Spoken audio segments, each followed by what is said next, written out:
नारायणं नमस्कृत्य नरं चैव नरोत्तमं देवीं सरस्वतीं व्यासं ततो जयमुदीरयेत् वाञ्छाकल्पतरुभ्यश्च कृपासिन्धुभ्यश्च च पतितानां पावनेभ्यो वैष्णवेभ्यो नमो नमः।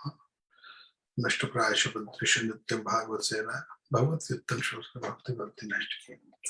आप सबका हरे कृष्णा कल्चर पर और साधना टेलीविजन पर बहुत बहुत हार्दिक स्वागत है। और आप सब मैं जन्माष्टमी महोत्सव पर बहुत बहुत शुभकामनाएं देता हूं।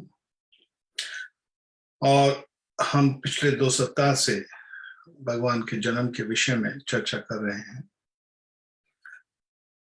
तो देवकी गर्भ से बलराम जी और भगवान कृष्ण ने देवकी के गर्भ से भगवान गए रोहिणी के गर्भ में, जो कि वसुदेव जी की पत्नी थी। और वसुदेव जी ने स्वयं जाकर लड़की को, और जो नंद बाबा के जो लड़का हुआ घर पे, उसको लड़के को वहां छोड़ा है और लड़की को ले आए। अब नंद के घर में उत्सव मन रहा है और जितने भी गोकुल में गोकुलवासी हैं वो सब लोग गवाले हैं। और वहां पर वो सब लोग जो दूध और दही से वो होली मना रहे हैं और सब अपने बहुत प्रसन्न हैं। और क्योंकि भगवान कृष्ण का नाम कृष्ण, जो कि आकर्षित करता है अपने आप को, और उधर कंस ने जितने भी नवजात शिशु थे सबको मारने के आदेश दे दिया था।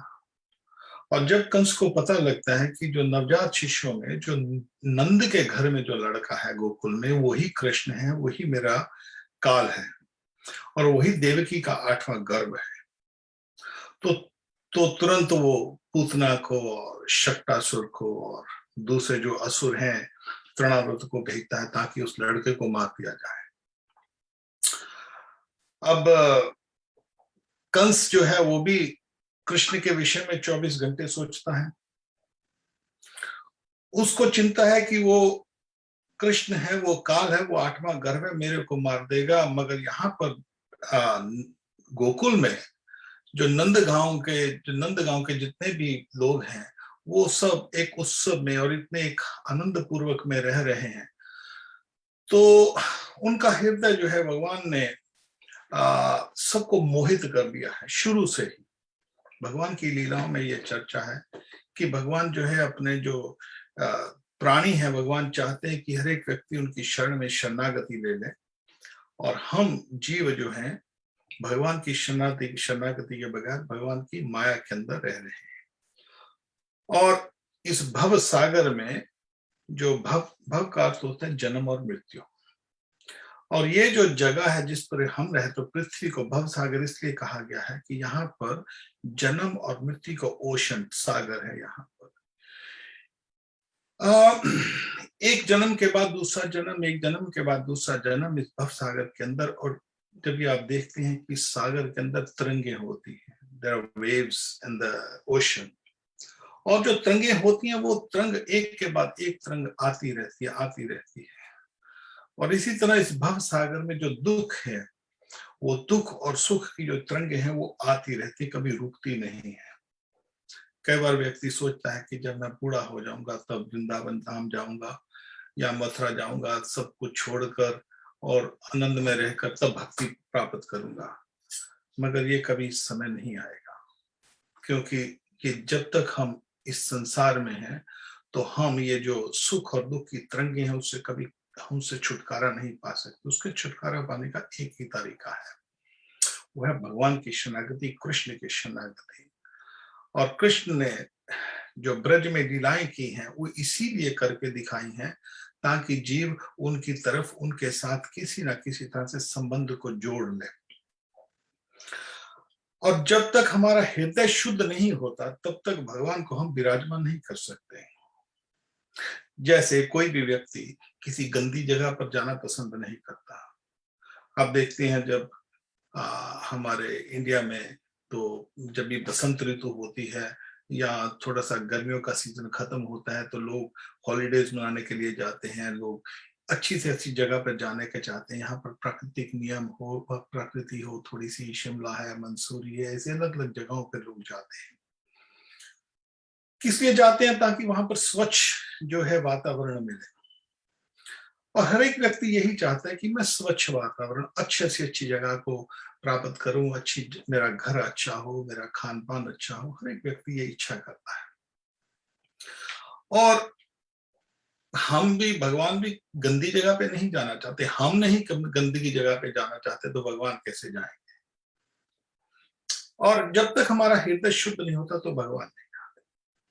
और वृंदावन की लीला में, ब्रज की लीला में भगवान ने जितने भी असुर मारे हैं, उनको वृंदावन में असुरों को मारने की कोई आवश्यकता नहीं थी, परंतु असुर इसलिए मारे। और एक एक असुर का एक एक रूप है, और उस असुर को हमारे भक्ति विनोद ठाकुर जी बतलाते हैं कि जितने भी असुरों को मारा है, उसी तरह भगवान हमारे जो मन के अंदर जो असुर बैठे हुए हैं, जब हम भक्ति शुरू करते हैं तो उन असुरों को भगवान मार देते हैं। और उन असुरों को मारने के लिए हमको कृष्ण की शरणागति ही लेनी पड़ेगी, तो ही कृष्ण मारते हैं। हम नहीं मारते, हम मार भी नहीं सकते। दैवी है षड्गुण में मम माया द्रुत्या मामे व्यप्रतंते माया में ताम। ये भगवान की जो माया है, ये इतनी दैवी है, इतनी शक्तिशाली है कि इसको कोई भी व्यक्ति पार नहीं पा सकता। भले कोई योगी हो, भले वो तपस्वी हो, भले कोई भी व्यक्ति हो, धार्मिक से धार्मिक व्यक्ति हो, इस माया को पार नहीं पा सकता। दुर्गा देवी को कोई भी पार नहीं पा सकता। हम जितने भी प्राणी हैं, हम इस माया के अंदर जकड़े हुए हैं। हम बद्ध जीव हैं, ब्रह्म परमात्म विप्रलंभ सकाल न हट। हम अपने जैसे मल मूत्र को भी नहीं रोक सकते, हमारे में शक्ति नहीं उसको रोकने की। हमारा हाथ है या हमारा पांव है, हम सोचते हैं कि हम चला रहे हैं, परंतु हम नहीं चला रहे, या प्रकृति चला रही है, हमारे कर्म चला रहे हैं। कभी हम चलाते होते तो किसी को पैरालाइज हो जाए तो अपने अंग को नहीं चला सकता। हमारी आंखें हैं, हमारे कान हैं, हमारे दांत हैं, ये सब कुछ प्रकृति चलाती है, तो हम चला रहे हैं। और मिथ्या के अंदर व्यक्ति सोचता है कि मैं चला रहा हूं, मगर ऐसा नहीं है। और भगवान इस ब्रह्म को जब तक दूर नहीं करते, तब तक हम भगवान को जान नहीं सकते। और भगवान को जानने के लिए हमको अपने मन को साफ करना ही पड़ेगा। अब मन को साफ करने का तरीका क्या है? चेतो दर्पण मार्जन भव महादावा निवारण शैक्यारव चंद्र का वेतनम विद्या बधु जीवनम। भगवान जो मन को साफ करने वाला हम नहीं कर सकते, वो भी भगवान ही करते हैं। जैसे हम ओके, अनदर एग्जांपल, जैसे हम कभी देखते हैं कि कोई घर में आना है किसी को, तो हम अपने घर की सफाई करते हैं। कोई बहुत महत्वपूर्ण व्यक्ति आना है, सोचते हैं कि किसी भी एक भी कोने में कुछ गंदगी ना दिखाई दे, तो हम उसको सफाई करने की चेष्टा करते हैं। तो भगवान का जो नाम है, जिस तरह वृंदावन में, ब्रज में, गोकुल में भगवान ने असुरों को मारा, उसी तरह जब हम, भगवान का नाम है वो भगवान से भिन्न नहीं है। जब हम उसका नाम का जप करते हैं तो हमारे मन के अंदर जो असुर हैं, वो एक के बाद असुर मरने लग जाते हैं। जितना भगवान का हम नाम जप करते हैं, हरे कृष्ण कृष्ण कृष्ण हरे हरे, हरे राम राम राम हरे हरे, तो वो जो असुरों का मरना शुरू हो जाता, निश्चित ही है वो असुर खत्म हो जाएंगे हमारे हृदय में से। अब कई बार लोग सोचते हैं कि भाई मैं भगवान कृष्ण की भक्ति शुरू किया है और मेरी तो समस्याएं और भी बढ़ गई हैं। समस्याएं नहीं बढ़ी हैं, समस्याएं हमारी थी पहले से। जैसे कोई मटका ले पानी का, और उस पानी के मटके के नीचे कितनी सी मिट्टी पड़ी हो, और ऊपर से पानी सफाई दिखाई दे रहा हो, पूरी तरह साफ नहीं है, थोड़ा सा गंदा है, हम सोचते हैं इस पानी को साफ कर दें। जब भी आप उस पानी को थोड़ा सा भी हिलाओगे तो सारी मिट्टी ऊपर आ जाएगी। और कोई व्यक्ति सोचे कि मेरे हिलाने से वो ये मिट्टी गंदा हुआ है, हिलाने से मिट्टी नहीं गंदा, हिलाने से जो नीचे से मिट्टी है वो आई है। तो इसी तरह जब हम भगवान का नाम जब शुरू करते हैं, तो पहले पहले सब जितने अनर्थ हैं हमारे ऊपर आने लग जाते हैं। मगर जैसे जैसे हम भगवान का नाम जप करते रहते हैं, तो तब तक साथ साथ में वो अनर्थ हैं अपने आप छटते जाते हैं, अपने आप मिटते जाते हैं। और भगवान को किसी बात की आवश्यकता नहीं है। यहाँ पर शायद मैंने पिछले सप्ताह बतलाया था कि एक बूढ़ी फल लेके आती है, फल फूल बेच रही है। जब नंद बाबा के घर के बाहर आती है तो वहां पर देखती है छोटा सा कृष्ण वो चल रहा है, और वो उसको वो बोलती है तुम्हारे पास देने के लिए क्या है मेरे फल खरीदने के लिए? बोलता बूढ़ी माँ ये मेरे को फल दे दो। माँ बोलती बेटा फल दे दूंगी मगर इसका तू दाम क्या देगा? तब उसको पता लगा कि दाम देने के लिए कुछ ना कुछ तो वस्तु देनी पड़ेगी। अंदर से गया, थोड़े से गेहूं उठाए और अपने हाथ पे डाले, छोटे छोटे हाथ थे तो वो जो गेहूं के दाने गिरते रहे, थोड़े से गेहूं के दाने हाथ में आए, और उस गेहूं के दानों को लेकर उसने उस बुढ़िया की जो जो टोकरी थी उसमें डाल दी। अब बुढ़िया उसके भोलेपन पे इतने प्रसन्न हुई, उसने सारे फल जो है वो कृष्ण की झोली में डाल दिए। और जब जाती है तो क्या देखती है कि जब घर जाकर उस अपनी जो बास्केट थी, उस जो टोकरी थी उसको खोलती है तो उसमें देखती है कि वो हीरे जवाहरातों से भरी पड़ी है। तो इस कथा में भगवान ने ये करके दिखाया कि थोड़ी सी भी भक्ति भगवान के प्रति हम लगाते, थोड़ी सी भक्ति, प्रभुपाद जी कहते हैं जब हम भगवान के प्रति एक कदम लेते हैं तो भगवान हमारे प्रति 100 कदम लेते हैं। जब हम थोड़ी सी भी चेष्टा करते हैं भगवान के प्रति तो भगवान जितनी हम कर सकते हैं भगवान उससे ज्यादा करते हैं।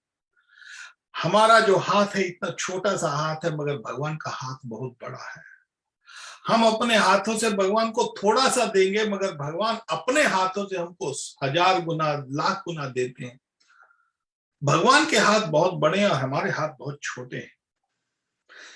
ये जो असुर मारे भगवान ने, इन लीलाओं में भगवान एक एक असुर का एक एक प्रसंग है जो भगवान ने उसके साथ हमको भक्ति के संग जोड़ा है हमारे लिए। इसी के लिए सबसे पहले जब भगवान को पूतना और अगासुर और शक्टासुर और तृणाव्रत जब आते हैं तो कृष्ण जो शंकर जी है वो सोचते हैं अरे हमारे कृष्ण जो हैं, जो मेरे आराध्य कृष्ण हैं, वो एक बच्चे का रूप लेकर नंद के गांव खेल रहे हैं। तो वो नंद के घर पे तो वो जाते हैं दर्शन करने के लिए। तो जब यशोदा के घर जाते तो यशोदा दरवाजा नहीं खोलती, देखती है कि अरे एक योगी सा है और सांप वाप लटके हुए हैं और ये तो मेरे को तो डरावना लगता है। अरे माँ अपने बच्चे के दर्शन करवा दो। अरे ना ना मैं दर्शन कुछ मेरे से और लेके जाना है तो ले जाओ। तो शंकर जी 3 दिन और 3 रात खड़े रहे वहां पर यशोदा के घर। तो वहां पर योग माया सबसे बूढ़ी जो गोपी है वो आती है और वो बताती है कि यशोदा ये कोई साधारण योगी नहीं है, शंकर जी है, तुम इसको दर्शन लगा के दर्शन करवा दो। तो शंकर वहां पर दर्शन करते हैं कृष्ण के तो बहुत आनंदमय होते हैं 3 दिन और 3 रात। तो हम जाते हैं, अभी जन्माष्टमी है, आप देखेंगे कि मंदिर में जाते हैं तो लाइन लगी हुई है और कई बार लोग सोचते हैं अरे हमको भी थोड़ी सी वीआईपी लाइन में ले जाओ ना, जल्दी से दर्शन करवा दो। तो भगवान के दर्शनों के लिए हमको वीआईपी जरूरत नहीं है। भगवान को दर्शन करने हैं तो जैसे साधारण लोग दर्शन करते हैं वैसे हमको दर्शन करने चाहिए। और भगवान ने दिखाया है कि जो अखंड ब्रह्मांड के वो स्वामी वही है। और सबसे पहले जब भगवान ने एक दिन थोड़ी सी मिट्टी खा ली, वो जो मिट्टी तो है नहीं क्योंकि ब्रज की धाम है और ब्रज की जो जितनी जगह है वो यहाँ ब्रह्मा जी ने तो बनाई नहीं है। ये जितनी भी सृष्टि हम देखते हैं, जितना कुछ भी देखते हैं इस संसार में, सब कुछ ब्रह्मा जी की उत्पत्ति की हुई है।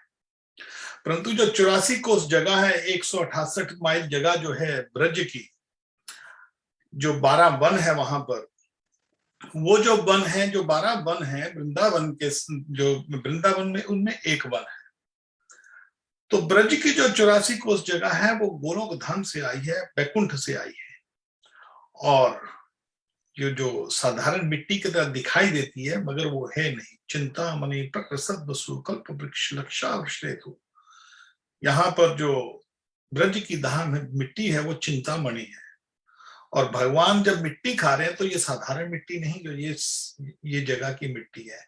एक तो चिंतामणि धाम की मिट्टी है, चिंतामणि है, दूसरा भक्तों के वो रज है। मुक्ति कहे गोपाल से मेरी मुक्ति बता, ब्रज रज जब मस्तक लगे मुक्ति मुक्त हो जाए। ज्ञानी लोग, योगी लोग मुक्ति के लिए चेष्टा करते हैं, परंतु उस मुक्ति जिसके लिए हजारों हजारों साल तपस्या करते हैं ज्ञानी और योगी लोग, वो मुक्ति जो है वो स्वयं गोपाल को पूछती है, प्रभु मेरी मुक्ति कैसे होगी? तो भगवान कहते हैं कि ब्रज की जो रज है वो तू अपने मस्तक पे लगा ले तो तेरी मुक्ति हो जाएगी। अब ब्रज की रज में क्या इतनी वैल्यू है, क्या चीज है कि ब्रज की रज इतनी महत्वपूर्ण है कि जो मस्तक पे लगाएं और वो उसको मुक्त हो जाए? क्योंकि ब्रज की जो रज है वो भक्तों के चरण धूलि है। भक्त पद धूलि, भक्त पद जल, भक्ति मुक्ति शेष तीन महाभार।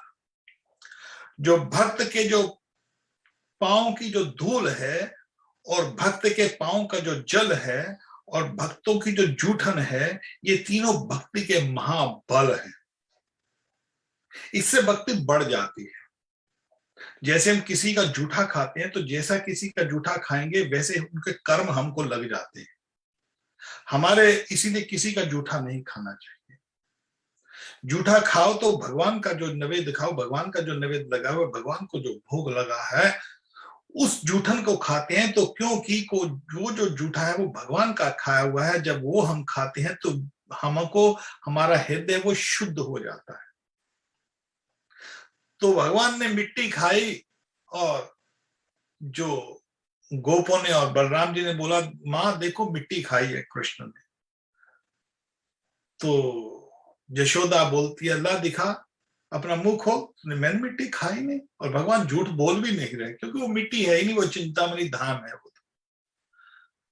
अब जब वो बोलते नहीं मिट्टी खाई, यार मेरे को मुंह खोल के दिखा, तो उन्होंने जब मुंह खोला तो यशोदा देखती है कि पूरे का पूरा ब्रह्मांड सृष्टि उसके मुंह में रची हुई है। तो वो तब समझ जाती है कि ये जो मेरा बच्चा है, ये जो ये कृष्ण है, ये एक्चुअली मेरा बच्चा नहीं, साक्षात नारायण है, साक्षात भगवान है। उसने पूर्ण सृष्टि उसमें देख ली और तब वो प्रणाम करने लगी। तो तुरंत भगवान को पता है कि कभी इसको पता लग जाएगा कि मैं भगवान हूं, तो भगवान ने योग माया से उसका जो मोह है वो हर लिया। वो एकदम उसको याद भुला दिया कि उसने मैंने सृष्टि देखी है।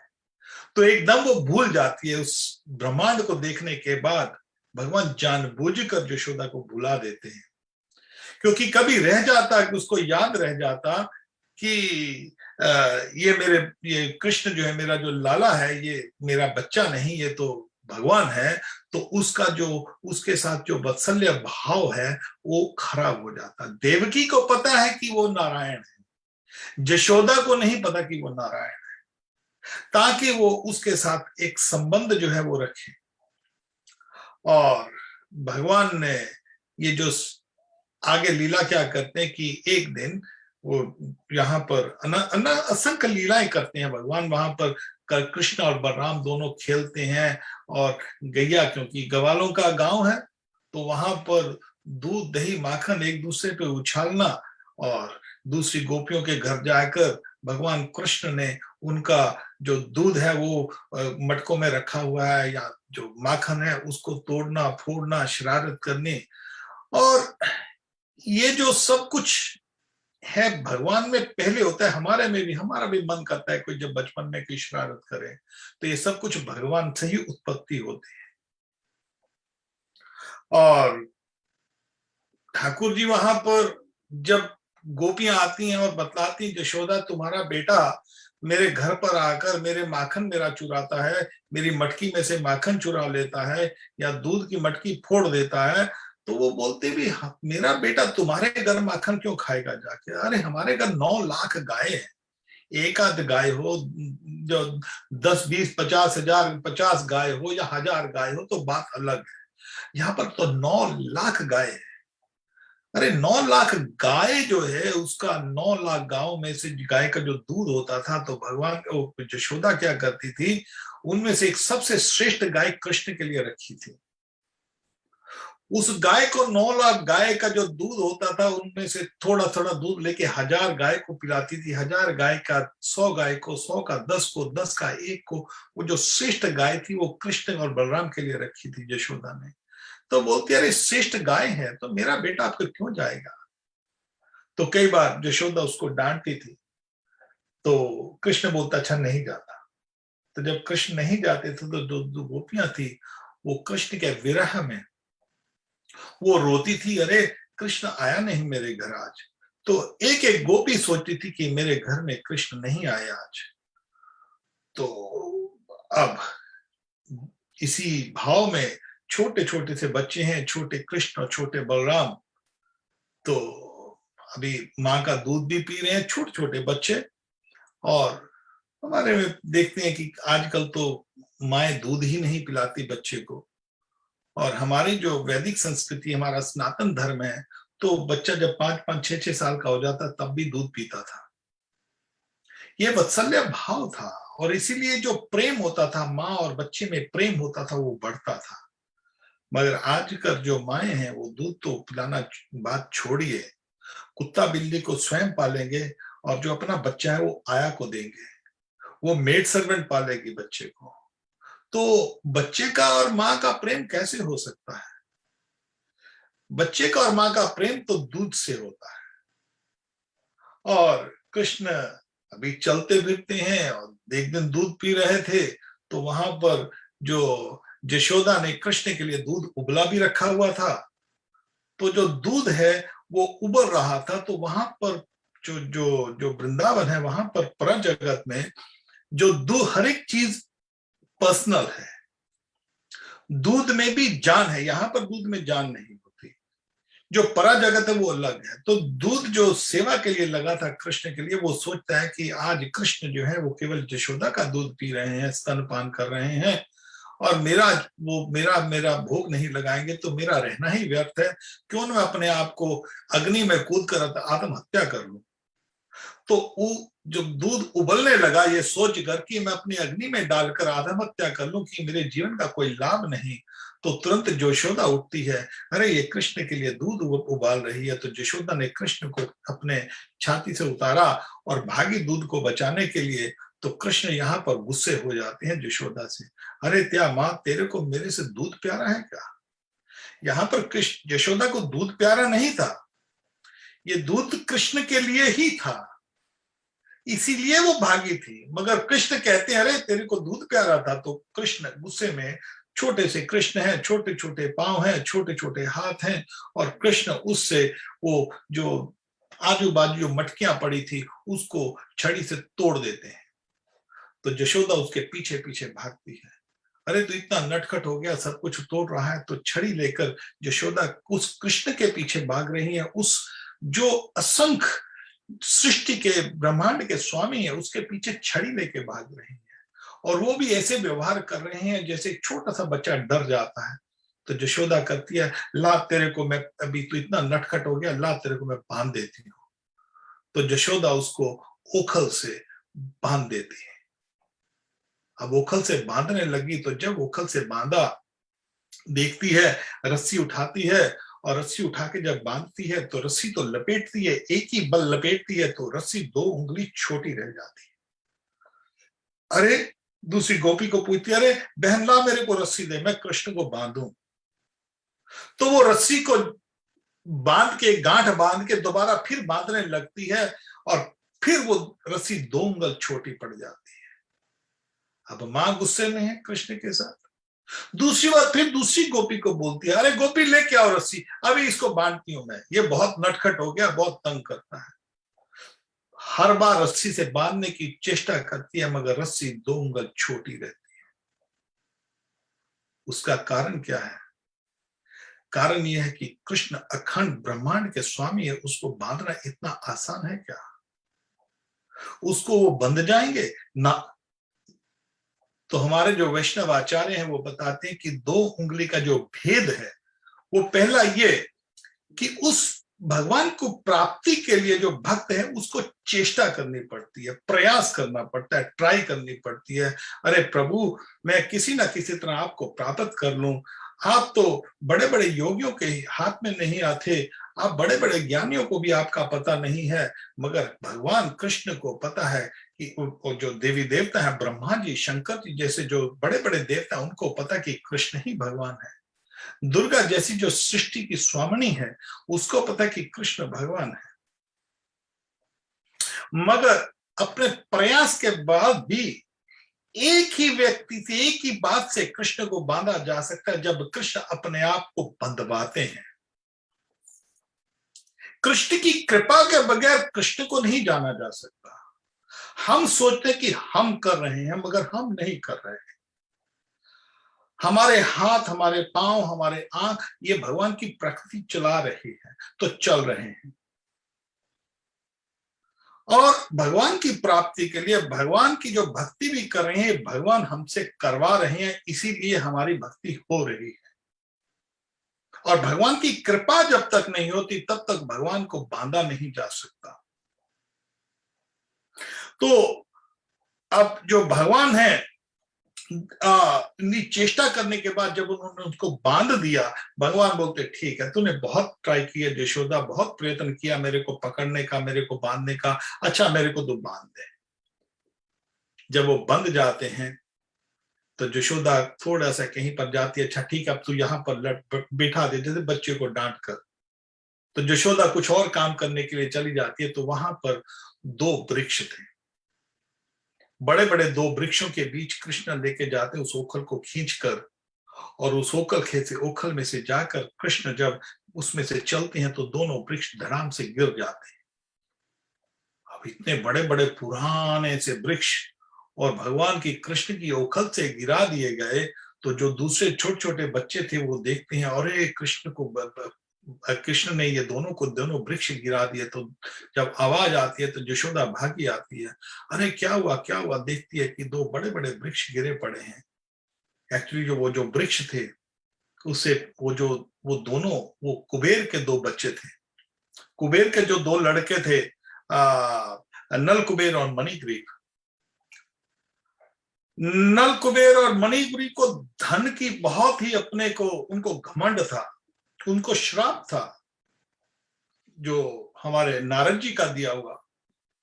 क्योंकि कुबेर के ये दोनों जो बच्चे थे, एक बार नदी में नहा रहे थे अपनी पत्नियों के साथ, तो वहां पर नग्न अवस्था में थे। तो जब नारद जी वहां पर पहुंचते हैं तो देखते हैं कि नशे की हालत में स्त्रियों ने तो अपने आप को ढक लिया, इन्हों दोनों ने ढका नहीं। तो वहां पर नारद जी ने उनको श्राप दिया हुआ था कि जाओ तुम दोनों वृक्ष बन जाओ।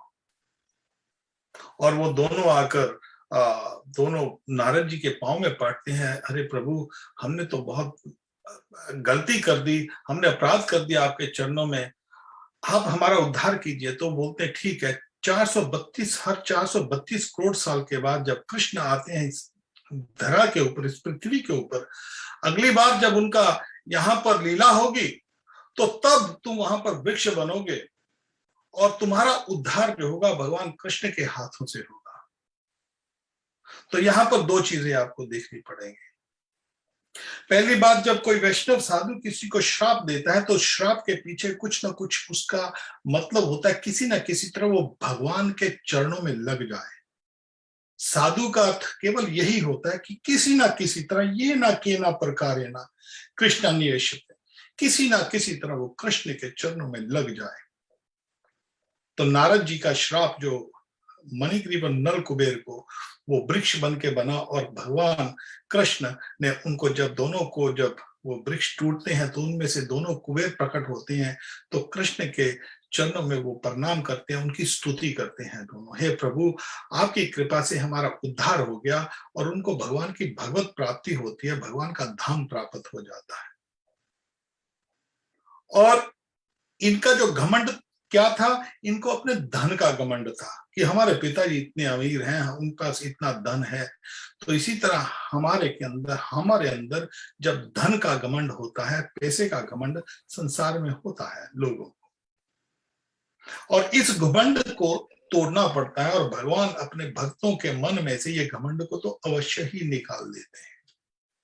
जिस तरह उन्होंने मणिग्रीव और नल कुबेर का घमंड उतारा, उसी तरह हमारे शिला भक्ति विनोद ठाकुर जी बतलाते हैं कि मणिग्रीव और नल कुबेर का जो प्रसंग है, इसमें से भक्त के मन में से धन का जो अहंकार है, भगवान उसको निकाल देते हैं।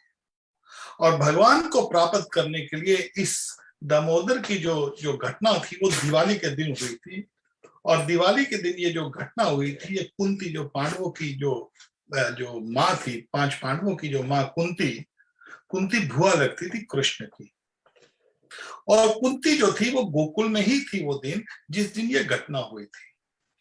जब आप हमारे अब देखेंगे कि दिवाली आएगी 2 महीने को, तो दिवाली के दिन हम केवल जो दिवाली है उस दिन मैं खैर जरूर उस दिन एक पूरा प्रवचन दे दूंगा, मगर दिवाली जो है भगवान राम के घर के आने के लिए होती। दिवाली इसलिए नहीं होती कहीं और को, अभी लोग और त्योहार मनाने लग जाते हैं। तो लक्ष्मी और नारायण, और जब राम जी घर पे आते हैं तो दिवाली महोत्सव मनाया जाता है। तो नंद गांव में भी गोकुल में भी कृष्ण के समय पर भी दिवाली मनाई जाती थी, क्योंकि जो राम जी की जो लीला है वो 20 लाख साल पहले हुई है, और भगवान कृष्ण की जो लीला है वो 5000 साल अभी हुए हैं। परंतु भगवान कृष्ण की लीला राम की लीला से भी पहले आती, क्योंकि कृष्ण की जो लीला है हर 432 करोड़ साल बाद आती ही रहती है इस धरा धाम के ऊपर। वो इसीलिए करते हैं ताकि हमको भगवान के विषय में पता लगे कि भगवान है तो है क्या। और इसीलिए भगवान कहते हैं कि किसी जो चेष्टा है, जो भगवान को जानने की जो चेष्टा है, हमारी चेष्टा, हमारा प्रयत्न और भगवान की कृपा, तब ही हम भगवान को जान सकते हैं, वैसे भगवान को नहीं जान सकते। उसके विषय में मैं प्रभुपाद जी ने एक तात्पर्य दिया है गीता के जो हमारा 10वां अध्याय है, और 10वें अध्याय के जो 8वां श्लोक है, उसके अंदर भगवान कहते हैं गीता के अंदर, हम सर्वस्य प्रभवो मत सर्वम प्रवर्तते इति मता विजंते मम बुद्धा भाव संविता। मैं चाहता हूं कि उस पोपट के अंदर प्रभुपाद जी ने जो इतना तात्पर्य के अंदर इतना कुछ बतलाया है, मैं चाहता हूं कि उस पोपट को एक बार मैं पढ़ूं और आप उसको ध्यान से उसका श्रवण कीजिए। पहले तो मैं उसकी जो है ट्रांसलेशन जो है और भावार्थ उसका बोलूंगा। प्रभुपाद यहाँ पर कृष्ण कहते हैं, हम सर्वस्य प्रभवो मता सर्वम प्रवर्तते इति मत्वा भजन्ते मां बुद्धाभाव संविता। कृष्ण कहते हैं, मैं समस्त आध्यात्मिक तथा भौतिक जगतों का कारण हूं, प्रत्येक वस्तु मुझसे ही अधिभूत है। जो बुद्धिमान या भलीभांति जानते हैं वे मेरी प्रेम भक्ति में लगते हैं तथा हृदय से पूरी तरह मेरी पूजा में तत्पर होते हैं। जिस व्यक्ति को यह पता लग जाता है कि कृष्ण से सब कुछ अधिभूत होता है, आध्यात्मिक और भौतिक सब कुछ, तो वो पूरी तरह से कृष्ण की भक्ति में ही लग जाते हैं। अब तात्पर्य में जरूर पढ़ना चाहूंगा। इस तात्पर्य में यहाँ पर शंकर जी और ब्रह्मा जी के विषय में भी बतलाया गया है। तो तात्पर्य में ऐसा लिखा है, आप इसका श्रवण कीजिए कृपा करके। अथर्ववेद में गोपाल तापनी उपनिषद 1:24 कहा गया है, जो ब्रह्मांडम विदिदाति पूर्वम यो वेद वेदांश गायति स्म कृष्ण। प्रारंभ में कृष्ण ने ब्रह्मा को वेदों का ज्ञान प्रदान किया और उन्होंने भूतकाल में वैदिक ज्ञान का प्रचार किया। पुण्य नारायण उपनिषद में कहा गया है, अतः पुरुष है वे नारायणों कामयाब प्रजा थी। तब भगवान ने जीवों की सृष्टि करनी चाहिए। उपनिषद में आगे कहा गया है, नारायण ब्रह्मा जायते। ये बहुत महत्वपूर्ण है। ये जो ये वाला जो श्लोक है उपनिषद का, ये बहुत ही महत्वपूर्ण है। यहाँ पर कहते हैं, इस उपनिषद में कहते हैं, नारायणात् ब्रह्मा जायते, नारायणात् प्रजापति जायते, नारायणात् इंद्र जायते, नारायण दृष्ट वस्व जायते, नारायण देशा क्रुद्ध जायते, नारायण दात्य दत्त जायते। इसका अर्थ है, नारायण से ब्रह्मा उत्पन्न होते हैं, नारायण से प्रजापति उत्पन्न होते हैं, नारायण से इंद्र और 8 वसु उत्पन्न होते हैं, और नारायण से ही 11 रुद्र तथा 12 आदित्य उत्पन्न होते हैं। यह नारायण कृष्ण के ही अंश हैं। आगे कहा गया है, ब्राह्मण देव की पुत्र कृष्ण ही भगवान है। नारायण उपनिषद 4 तब कहा गया, एको व नारायण आसीनो ब्रह्मण ईशानो नापो अग्नि सौम्य। सृष्टि के प्रारंभ में केवल भगवान नारायण थे, ना ब्रह्मा थे, ना शिव, ना अग्नि थी, ना चंद्रमा, ना नक्षत्र, ना सूर्य। महाउपनिषद में यह कहा गया है कि शिव जी परमेश्वर के मस्तक से उत्पन्न होते हैं। अतः वेदों का कहना है कि ब्रह्मा तथा शिव के सृष्टा भगवान की पूजा की जानी चाहिए। मोक्ष धर्म में कृष्ण कहते हैं, प्रजापतिम च रुद्र चाप्यमेव शामिवे। मैंने ही प्रजापतियों को, शिव तथा अन्य को उत्पन्न किया, किंतु वे मेरी माया से मोहित होने के कारण वे ये नहीं जानते कि मैंने उत्पन्न किया है। नारायण परो देवस्तम जात चतुर्मुखा। नारायण भगवान है जिनसे ब्रह्मा उत्पन्न हुए और फिर ब्रह्मा से शिव उत्पन्न होते हैं। तो यहाँ पर पूर्ण तरह से भगवान बतलाते हैं कि किस तरह जो नारायण जो हैं वो कृष्ण के अंश और उनसे ही सब कुछ उत्पत्ति होती है। और भगवान यहाँ पर जब थोड़े से बड़े होते हैं तो अब गैया को तो चराने के लिए नहीं लेके जा सकते, तो गोपाष्टमी के दिन जो कि कार्तिक के महीने में आता है, उस दिन भगवान जो उनके जो पिताजी है नंद बाबा, उनको जो छोटे छोटे जो बछड़े हैं उनको चराने के लिए भेजते हैं। और कंस का भेजा हुआ एक असुर वो बछड़े के रूप में आता है, उसका नाम है वत्सासुर। और वत्सासुर जब मारने के लिए आता है तो कृष्ण को पता लगता है, अरे ये तो हमारे बछड़ों के बीच में एक असुर आ गया है। तो वहां पर उस असुर को टांगों से घुमाकर उसकी हत्या कर देते हैं भगवान।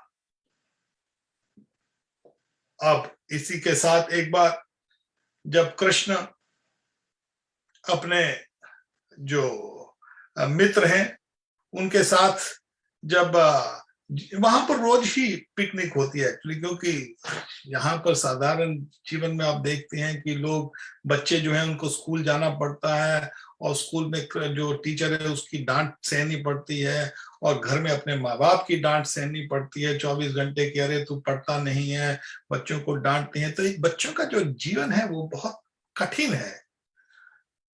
जीवन तो वैसे ही कठिन है, बचपन से ही शुरुआत हो जाती है, अरे गर्भ से ही शुरुआत हो जाती है। कई बार लोग बोलते हैं अरे ये जीवन आनंद में बनाया है, भगवान ने आनंद के लिए बनाया। अरे आनंद के लिए कैसे होगा? आप सोचिए, कभी आपको कोई बुलाए अपने घर पे और बाद में आपको बोले अच्छा मेरे घर पे आइए, खाने वाने के लिए आइए, थोड़ा सा बैठिए, थोड़ा सा हम बात करेंगे। मगर घर में आने से पहले आपको कोई 1 घंटे या भले 9 मिनट भी एक गंदगी में खड़ा कर दे, बोले ये गंदगी का मैं टब बाहर रखा हुआ है उसके अंदर खड़ा हो जा, तो आप सोचेंगे अरे देखिए क्या मुसीबत है। आप देखिए जब गर्भ में बच्चा जाता है तो गर्भ में गंदगी में उसको 9 महीने रहना पड़ता है, फिर इस जीवन में आता है और ऊपर से बचपन में डांट पड़ती है, बच्चों और टीचर की डांट और अपने माँ बाप की डांट। मगर कृष्ण की लीला में ऐसी कोई बात नहीं है, वहां तो आनंद है। वहां पर कृष्ण हर रोज गैया चराने के लिए जाते हैं और वहां पर खाना पीना आनंद लेते हैं, क्योंकि आनंद में अभिलाषा, कृष्ण की भक्ति में आनंद है वहां पर। और छल के बकासुर को भेजा बगलों के रूप में, और जब कृष्ण को बगले के रूप में आता है तो एक बगला आकर कृष्ण को, वो एक बड़ा सा बगला है और सब जो जितने भी गोप हैं सब डरते हैं, अरे कृष्ण ये क्या है, ये कौन सा असुर आ गया है। तो बगला उसको कृष्ण को अपने मुंह में डाल लेते हैं और जब कृष्ण को मुंह में डालते तो कृष्ण अपने शरीर को इतना गर्म कर लेते हैं तो बगला उसको थूक देता है और कृष्ण उस बगले की चोंच को पकड़कर उस बगले को मार देते हैं। इसका अर्थ है छल फरेब को। हमारे मन में जो छल और फरेब होता है, इस तरह बगले का जो जो जो असुर को मारना है, छल और फरेब को मारना। और उससे बाद एक महत्वपूर्ण जो लीला है भगवान ने करके दिखाई है वो है अगासुर की। कृष्ण रोज खेलते हैं वहां पर।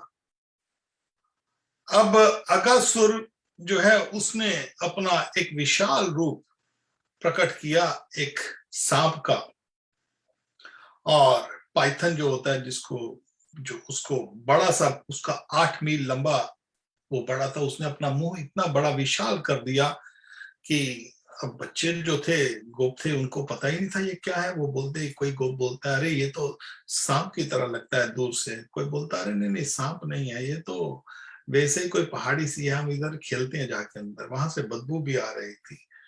तो सब लोग जो मित्र थे कृष्ण के, वो चाहते हैं कि उधर जाएं और जाकर उसमें खेलेंगे, तो कृष्ण बोलते हैं मत जाओ, ये असुर है। तो इस लीला में ये करके दिखाया भगवान ने कि किस तरह भगवान अपने भक्तों को बचाते हैं और अहिंसा और निर्दयता से बचाते हैं। और जो अगासुर के मुंह में सब गोप चले जाते हैं, जब सब गोप अगासुर के मुंह में चले जाते हैं तो वो कृष्ण की इंतजार करता है, तो कृष्ण के पीछे पीछे अरे मत जाओ मत जाओ, मगर वो बात नहीं सुनते। जब चले जाते हैं तो वो मुंह बंद कर लेता है। तो कृष्ण ने अपना आकार इतना बड़ा बढ़ाया, इतना बड़ा बढ़ाया कि जो अगासुर का जो वध है भगवान ने किया, सब बच्चों को, सब बच्चे बच जाते हैं। तो बच्चे जब बाहर आते हैं, बेहोश हो जाते थे अंदर, तो बेहोश रहे, तो कृष्ण ने सबको बचाया। इस लीला में ये बताते हैं कि जब भक्त भगवान के ना भी सुनते हुए, कभी गलती से भी भक्त जो है किसी दुर्घटना के नहीं, या किसी बुरी आदतों के कारण उसमें कभी भक्त ना भी सुनते हुए गिर जाए, तो भी भगवान उसको बचाते अपने भक्त को।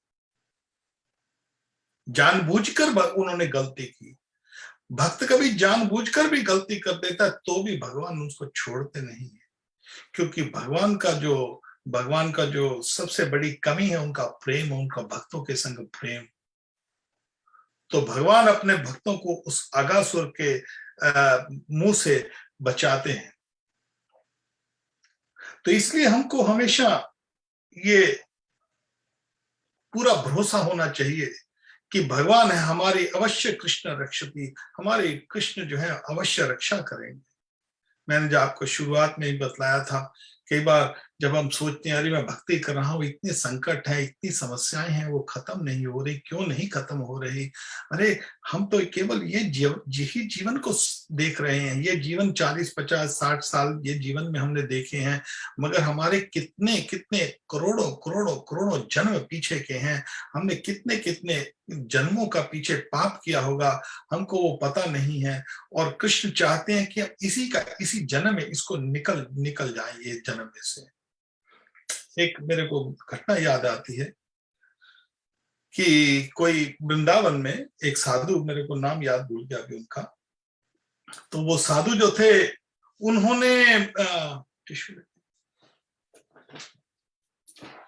जो साधु थे उनको कुछ शारीरिक कष्ट हो गया। अब शारीरिक कष्ट हो गया तो अब क्या करें? उन्होंने किसी जो दूसरे ज्योतिषी कर्मकांड है, तो ज्योतिषी में उन्होंने उनका पूछा कि मैंने ठाकुर जी की सेवा भी कर रहा हूँ, ठाकुर जी की भक्ति कर रहा हूँ, पूरी तरह से ब्रजवासी हैं, और मगर कष्ट दूर नहीं हो रहा अभी। तो उन्होंने एक ज्योतिष से पूछा, तो ज्योतिष ने बोला भाई आपका यहाँ पर शनि खराब है, आपका यहाँ पर मंगल खराब है, आपका ये खराब है, वो खराब है, ऐसा जब बता दिया तो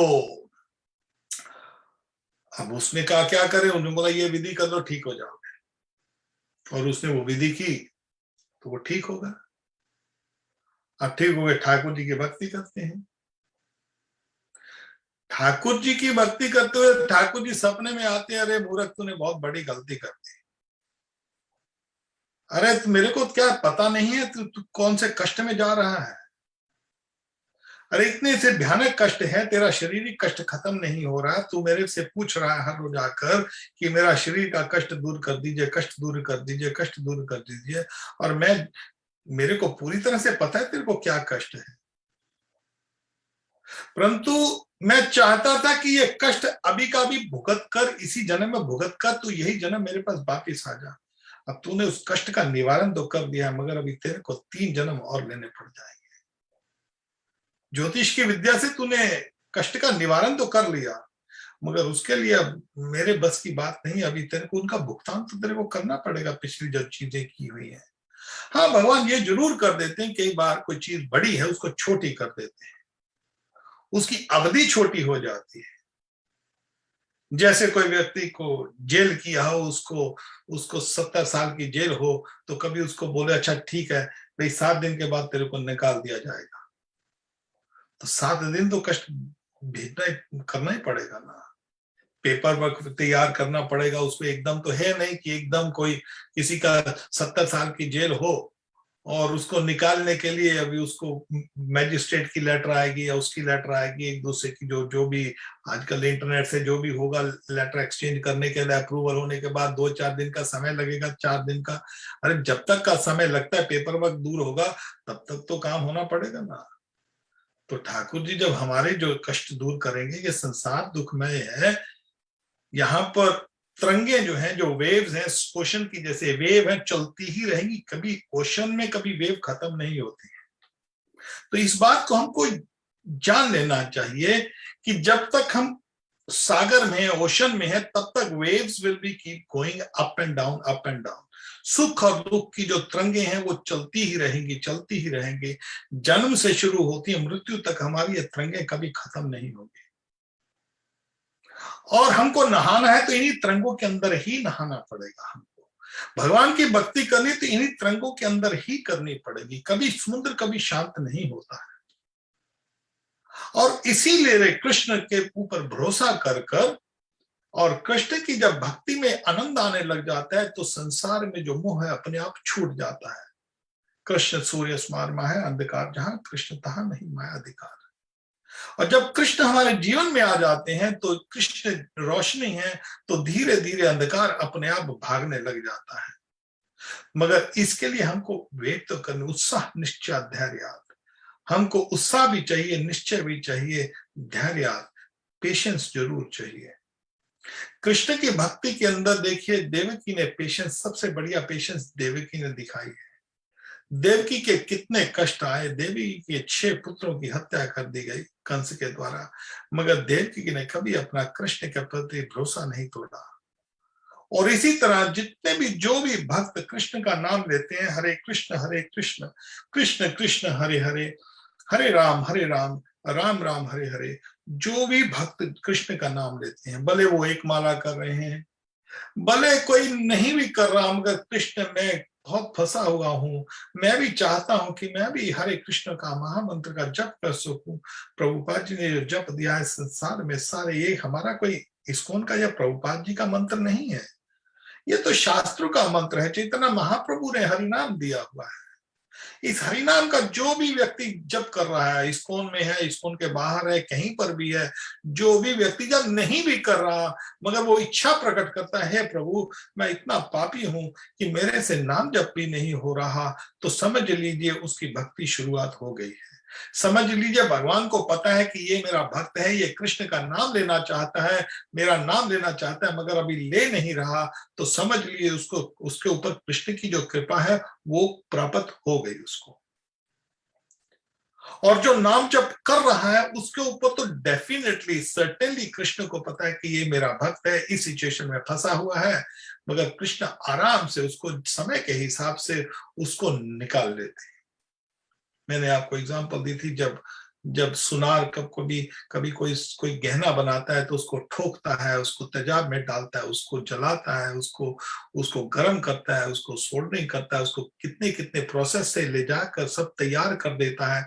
जब वो जो गहना जब तैयार हो जाता है तो तभी भी कोई पहनता नहीं उसको गहने को, सुनार एकदम नहीं, सुनार को पूछता है कोई कोई ऑर्डर, आजकल तो रेडीमेड चलते हैं। हमको याद है जब लोग हमारे पिताजी के पास आते थे, अरे लाला जी मेरा वो सामान तैयार हो गया, तुम्हारे पिताजी कहते हैं हाँ बस ऐसा करिए आप 2 दिन बाद आ जाइए, अभी उसका थोड़ा सा काम रहता है। जब जब 2 दिन, अरे लाला जी वो हो गया सामान, हाँ हाँ आप ऐसा करिए, वो अभी पॉलिश, उसको पॉलिश करके फिर आप जब जब पॉलिश होती है, जब उस गहना तैयार हो जाता है, मगर गहना पहना नहीं जाता जब तक वो पूर्णतः से पॉलिश नहीं हो जाता। जब सुनार उसको पूरी तरह से पॉलिश कर देता है उस गहने को, तब वो गहना पहनने के लायक हो जाता है। तो इसी तरह भगवान के जो जीव है, भगवान गहना बना रहे हैं। जब तक हम पूरी तरह से पॉलिश नहीं हो जाते, तब तक भगवान की सेवा में, जो नित्य सेवा है भगवान की गोलोक धाम में, वो प्राप्त करने के लिए समय लगेगा। उसके लिए जिस तरह जो जो गहने बनने के लिए जो जो सुनार को गहना ऑर्डर देता है, तो उसको थोड़ा सा धैर्य करना पड़ता है कि जब गहना तैयार होने में समय लगता है, पॉलिश होने में समय लगता है। इसी तरह हमको अपने को तैयार करने के लिए, कृष्ण के लिए, अपने को जो बनाने के लिए, कृष्ण के लिए, इन सब तरंगों में, संसार की जो जो भव सागर की तरंगे हैं, उसमें से निकलना पड़ेगा।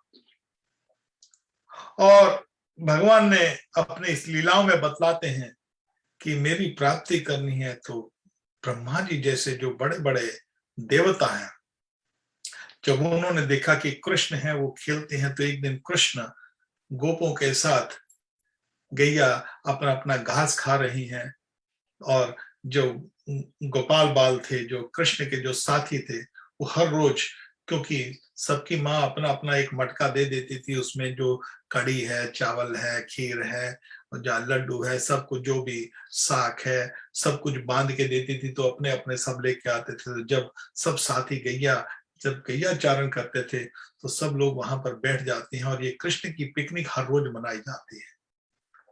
यहाँ पर तो साल में माँ बाप को छुट्टी मिलती है, तो बच्चों को बोलते ठीक है जी, आपको हॉलीडेज के लिए घुमाने के लेके जाते हैं, साल में एक बार या साल में 2 बार। मगर हमारे वृंदावन में तो कृष्ण रोज ही हॉलीडे मनाते हैं, रोज ही पिकनिक होती है वहां पर, और सब गोपाल बाल बैठते हैं, और अपने अपने सब मटका अपने अपना सब निकालते हैं, और सब फूल पत्ते रखकर उसके ऊपर जो जो लेके आए सब रखकर वहां पर सब लोग खाते हैं। और कृष्ण भी अब सब गोपाल बालों के साथ खा रहे हैं।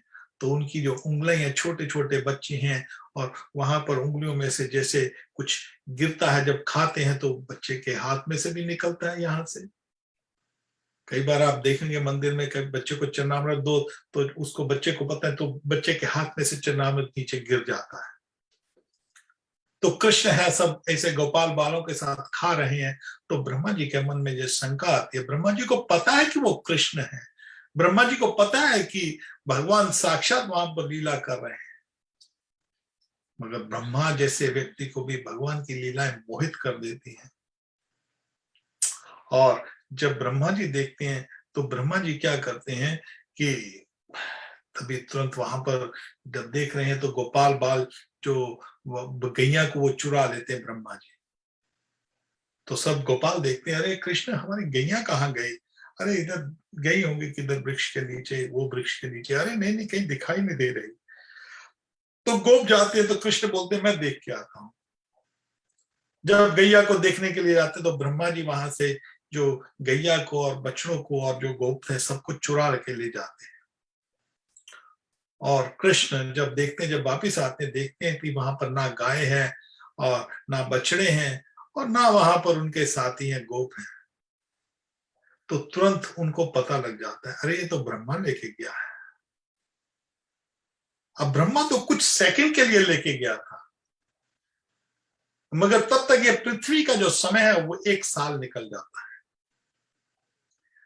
कृष्ण ने जब अगासुर को मारा, अगासुर के मारने के बाद ये पिकनिक हो रही थी, और उसके बाद जब गैया को ब्रह्मा जी चुरा के लेके गए, उसके 2 कारण हैं। हमारे जो वैष्णव आचार्य हैं वो बतलाते हैं कि 2 कारण से ब्रह्मा जी को यह लीला किया भगवान कृष्ण ने।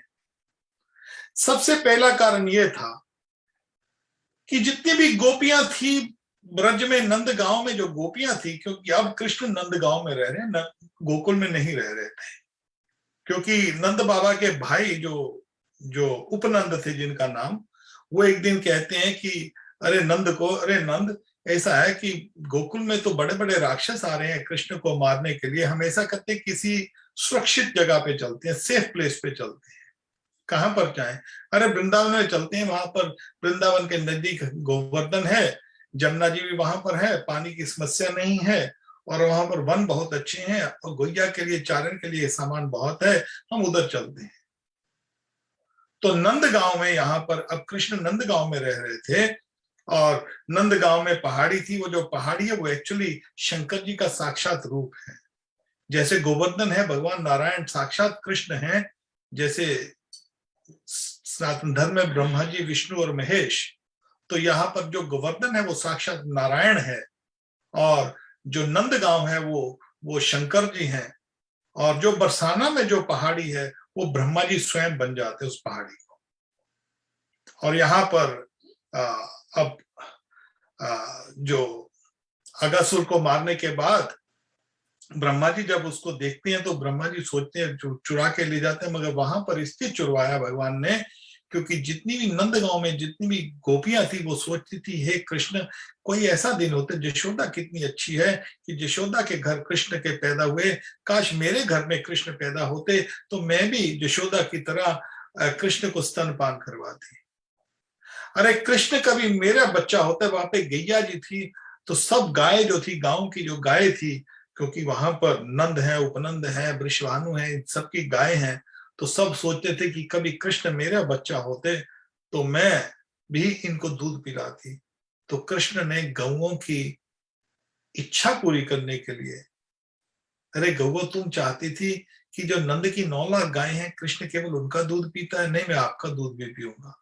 तो कृष्ण क्या करते हैं कि बछड़े बनकर आ जाते हैं वहां पर, और जब तक ब्रह्मा जी बछड़ों को और गोपों को लेके गए हुए थे तब तक कृष्ण स्वयं ही बछड़े बन जाते हैं और स्वयं कृष्ण ही गोप बन जाते हैं। तो नंद गांव के अंदर हर एक एक घर में कृष्ण बैठे हुए हैं, एक एक गाय का बछड़ा वो कृष्ण है। और जब कृष्ण बन के आते हैं तो वह सोचती हैं कि ये हमको अपने बछड़ों से कभी इतना प्रेम नहीं था, हमको इतना प्रेम क्यों हो गया है अपने बछड़ों से। 1 साल के लिए वो जो जितनी भी गाय हैं वहां की नंदगांव की जितनी भी गाय है, सबका वो जो दूध है, वो जो कृष्ण बछड़े के रूप में हर एक गाय का दूध पीते हैं।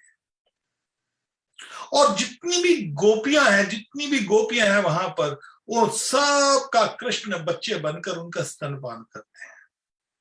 तो कृष्ण उनकी सब की इच्छा पूरी करते हैं। अब सब इच्छा पूरी करने के बाद जब 1 साल बन जाता है तो तब ब्रह्मा जी तब तक तुरंत वापस आते हैं, अरे प्रभु मैंने तो बहुत बड़ी गलती कर दी। तो कृष्ण के पांव पड़ते तो ब्रह्मा जी उनकी पूरी स्तुति करते हैं, उनकी स्तुति करते हैं कृष्ण की। तो इसका अर्थ है, भक्तिविनोद ठाकुर जी बताते हैं कि मानसिक अटकलें जब हम कभी स्पेकुलेट करते हैं भगवान के प्रति, तो यहां पर भगवान स्पेकुलेशन खत्म करते हैं ब्रह्मा मोहिनी लीला में। इसी तरह भगवान अलग अलग असुरों को मारते हैं, और असंख्य लीलाएं हैं। और हमारा और आपका बहुत बड़ा सौभाग्य है कि किसी ना किसी तरह प्रभुपाद जी ने हमको शरण दिया, क्योंकि वैष्णव आचार्य को ढूंढना बहुत मुश्किल है।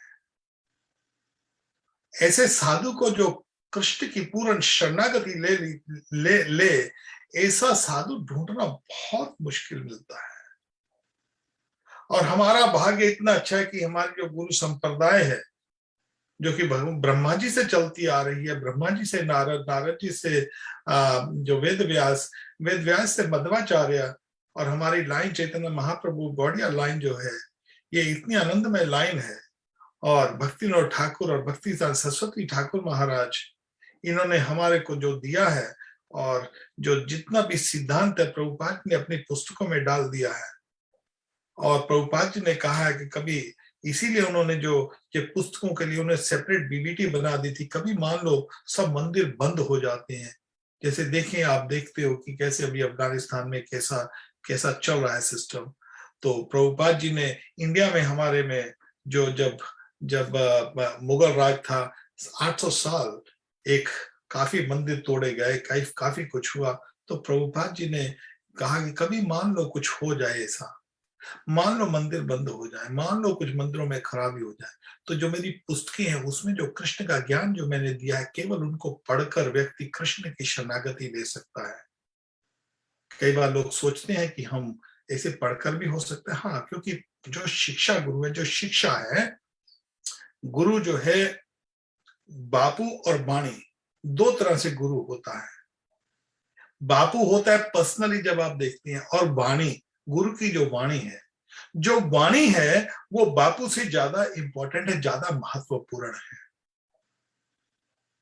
और इसलिए शिक्षा जो हमारी जो पद्धति है, मैंने आपको गुरु डिसाइपल में बतलाया भी था, शिक्षा में जो है प्रभुपाद जी ने कहा है कि जो हमारी जो पद्धति है ज्यादा शिक्षा गुरु के ऊपर चलती आ रही है। और ये जो शिक्षाएं हैं हमारी, जो रूप गोस्वामी, सनातन गोस्वामी और प्रभुपाद जी ने जो अपनी शिक्षाएं दे दी गई हैं, इन्हीं के कारण हम जब भक्ति करते हैं, तो इसीलिए जब हम प्रभुपाद जी का मंत्र जप करते हैं, कोई भी व्यक्ति मंत्र जप कर रहा है, नमो विष्णु पदाय कृष्ण पृष्ठाया भूतले श्रीमद भक्ति वेदांत स्वामी नामने नमस्ते सरस्वती देवे गौरवाणी प्रचार ने निर्शेष शून्यवादी पाश्चात्य में, ये मंत्र कर कर अपने घर में कोई भी व्यक्ति जब वो भगवान कृष्ण की भक्ति करता है, उसके बाद जय श्री कृष्ण चैतन्य प्रभु नित्यानंद श्री अद्वैत गदाधर श्रीवासदि गौर भक्त वृंद, वो सीधा डायरेक्ट कृष्ण की पूजा नहीं कर रहा। प्रभुपाद जी जो हमारे गुरु, उसके बाद चैतन्य महाप्रभु का मंत्र, उसके बाद हम कृष्ण की पूजा कर रहे हैं।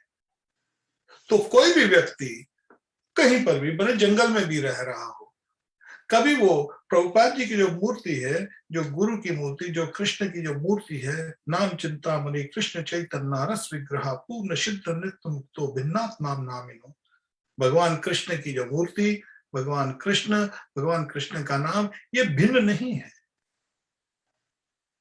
और इसी तरह जो प्रभुपाद जी हैं, प्रभुपाद जी की मूर्ति, प्रभुपाद जी का बापू, प्रभुपाद जी की वाणी, ये प्रभुपाद जी से भिन्न नहीं है। तो प्रभुपाद जी की शरणागति लेके जो भी व्यक्ति ये भक्ति कर रहा है, तो उसको कृष्ण की प्राप्ति अवश्य होगी। और कृष्ण असंख्य लीलाएं करते हैं, और मैं आगे आगे और कितनी द्वारका लीलाएं हैं, वृंदावन की पूरी लीलाओं का मैंने पूरा मंथन बताया नहीं। भगवान मथुरा गमन करते हैं, धोबी का वध करते हैं, माली का उद्धार, कुब्जा का उद्धार, कुबल्या पीड़ वध, तो असंख्य लीलाएं हैं। जैसे जैसे हम अपनी जो अभी गीता का जो 7वां अध्याय है, मैंने ये 3 हफ्ते के लिए जन्माष्टमी के महोत्सव का मैंने थोड़ा सा विश्राम दिया था गीता को, मगर अगले सप्ताह हम दोबारा 7वें अध्याय पर आ जाएंगे, जिसका अध्याय का जो नाम है वो है भगवत प्राप्ति, भगवान की प्राप्ति।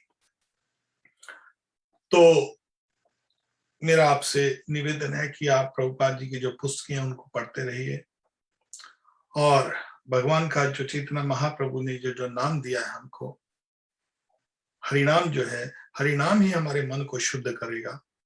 हम नहीं करेंगे, हरिनाम करता है, हरिनाम में शक्ति है, हमारे में शक्ति नहीं है। और भगवान की जो भी व्यक्ति भगवान का नाम जप कर रहा है, हरे कृष्ण कृष्ण कृष्ण हरे हरे, हरे राम राम राम हरे हरे, वो बहुत आभारी होना चाहिए। हे प्रभु, आप मेरे से नाम जप करवा रहे हो, हे प्रभु मेरे मन में कभी घमंड ना आए कि मैं भक्ति कर रहा हूँ, किसी भी तरह का। धीरे धीरे से सोचते सोचते इस भाव में जब हम भगवान की भक्ति करते हैं, तो निश्चित रूप से हमको यही जीवन में भगवान की प्राप्ति अवश्य होती है। सिर्फ हमको धैर्य, उत्साह, निश्चय के साथ चलना पड़ेगा। तो मेरी आपको सबको शुभकामनाएं हैं कि जन्माष्टमी का जो कल को जो परसों को जो महोत्सव मनाया जा रहा है, आप उस दिन उत्सव कीजिए। उत्सव का जो अर्थ है, जो व्रत का अर्थ है, यही होता है कि हम अपने जो जो जो हमारी जो शरीर की जो आवश्यकताएं हैं, खाने का है, सोने का है, वो कम कर दी जाए, और ताकि हम भगवान की तरफ ज्यादा ध्यान दें। तो भगवान की जो लीला स्मरण करें, भगवान का नाम जप करें। तो ये एक्चुअली ये अर्थ है जन्म दिन महोत्सव जब मनाते हैं हम। तो कभी आपके पास अवसर है तो आप वृंदावन जाइए, नहीं जा सकते तो आप जहां पर भी बैठे हैं वहां पर भगवान ठाकुर जी के मंदिर में जाकर रात को दर्शन कीजिए। नहीं जा सकते तो अपने घर पर बैठकर भगवान जी को भोग लगाइए, भगवान जी का आरती कीजिए, भगवान का नाम जप कीजिए, और भगवान से प्रार्थना कीजिए, हे प्रभु, जिस तरह आपने वृंदावन में, ब्रज में सब असुरों का वध कर दिया, उसी तरह मेरे हृदय में जितने भी असुर बैठे हुए हैं, जितनी भी शंकाएं बैठी हुई हैं, जितनी भी समस्याएं बैठी हुई हैं, उन सब का आपकी शरण में मैं आया हूं, और आप उसका वध कीजिए। तो भगवान अवश्य अपने भक्त की रक्षा करते हैं। कृष्ण अवश्य रक्षति, कृष्ण अपने भक्त की अवश्य रक्षा करते हैं। तो किसी का कोई प्रश्न है तो आप, मैं ले सकता हूँ, किसी का कोई प्रश्न तो आप पूछ सकते हैं मेरे से। Veena, Hare Krishna Veena ji, you need to unmute. Hello, हाँ हरे कृष्णा प्रभु जी। हरे कृष्णा। हाँ, happy Janmashtami in I can't advance. hear you. Okay, now प्रभु जी, can you hear me now? I think something wrong with the audio. You can hear me now प्रभु जी? Hello? I can't hear that. Okay, किसी और का कोई प्रश्न हो तो? All right. किसका कोई प्रश्न नहीं है? You can hear me now प्रभु जी? Huh? Veena, I can't hear you. Is it okay? You are muted or you are still muted? No Prabhu ji, it's muted. Can you hear No, I me can't now? hear. Okay. Okay, You no can write the problem message. Prabhu ji. Yeah, sure. Okay, if you can write the message, maybe I can see that.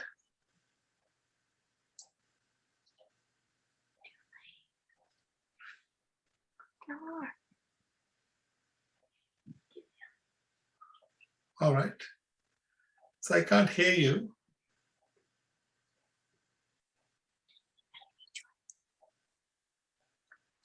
हरे कृष्णा प्रभु जी, Okay, can you I'm hear? sorry I can't hear you. So आपको बहुत बहुत शुभकामनाएं। तो मैं अगले सप्ताह हम फिर मिलेंगे। इसको बंद कर लो। All right. Okay, Hare Krishna.